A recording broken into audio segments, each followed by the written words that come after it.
हनुमान बहुत शक्तिशाली हैं, लेकिन उनका पूजन इसलिए है कि वो विनम्र बहुत है। जब लक्ष्मण को मूर्छा आई और भगवान ने सोचा कि मेरा ये सबसे बड़ा संकट कौन हर सकता है। देखो भगवान सबके संकट हरते हैं, भगवान के जीवन पे संकट आया तो उन्होंने किसको पुकारा? उन्होंने हनुमान से कहा कि तुम जाओ और संजीवनी लेके आओ। तो जब आकाश में हनुमान चले तो सूरज निकला हुआ था। आकाश में तो सूरज होता ही है, दिन कभी डूबता नहीं है। हमारी माँ पृथ्वी हमें गोदी में लेकर हमारे पिता सूरज की ओर से पीठ कर लेती है। माँ को दोष दे नहीं सकते तो पिता को दोष देते हैं कि दिन डूब गया है। दिन कभी डूबता नहीं है, दिन तो निकला रहता है। सूर्य कभी अस्त नहीं होता। कैलाश भैया ने गाया, क्या कभी अंबर में। तो बेटा सूरज कभी डूबता नहीं है।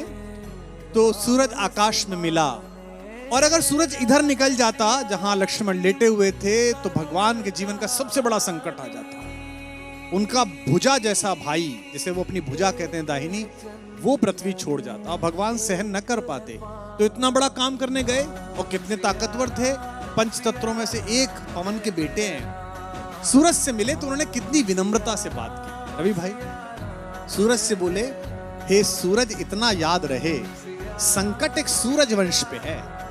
ये नहीं कहा कि मैं तुम्हारे लिए प्रार्थना कर रहा हूं, तुम्हारा ही खानदान है ना, सूर्यवंशी राम का भाई परेशान है, तुम भी सूर्य हो तो आप ही के खानदान का काम करने जा रहा हूं। विनम्रता देखना आप कितने पोलाइट हैं, है ना। ये सूरज इतना याद रहे संकट एक सूरज वंश पे है, लंका के नीच राहु द्वारा आघात दिनेश अंश पर है। मेरे आने से पहले यदि किरणों का चमत्कार होगा तो सूर्यवंश में सूर्यदेव निश्चित ही अंधकार होगा। कितना प्यार से बोल रहे हैं देखो आप। इसलिए छिपे रहना भगवान, जिसने राम के अलावा किसी को भगवान नहीं माना वो हनुमान सूर्य से कह रहे हैं। इसलिए छिपे रहना भगवान, जब तक न जड़ी पहुंचा दूं मैं, बस तभी प्रकट होना भगवान, जब संकट निशा मिटा दूं मैं। आशा है स्वल्प प्रार्थना, ये जरा सी प्रार्थना सच्चे जी से स्वीकारोगे, आतुर की अर्थ अवस्था को होकर करुणार्थ निहारोगे। 8 लाइन की विनती के बाद धीमे से अपना विजिटिंग कार्ड दिया सूरज को। शक्ति पाना, यश पाना, लेकिन विनम्र रहना। आशा है स्वल्प प्रार्थना ये सच्चे जी से स्वीकारोगे, आतुर की आर्त अवस्था को होकर करुणार्थ निहारोगे।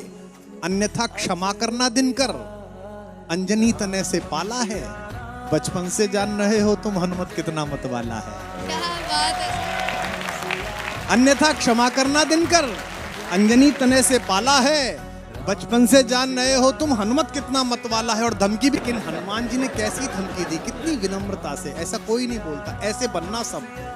आशा है स्वल्प, अन्यथा क्षमा करना दिनकर, अंजनी तने से पाला है, बचपन से जान रहे हो तुम हनुमत कितना मतवाला है।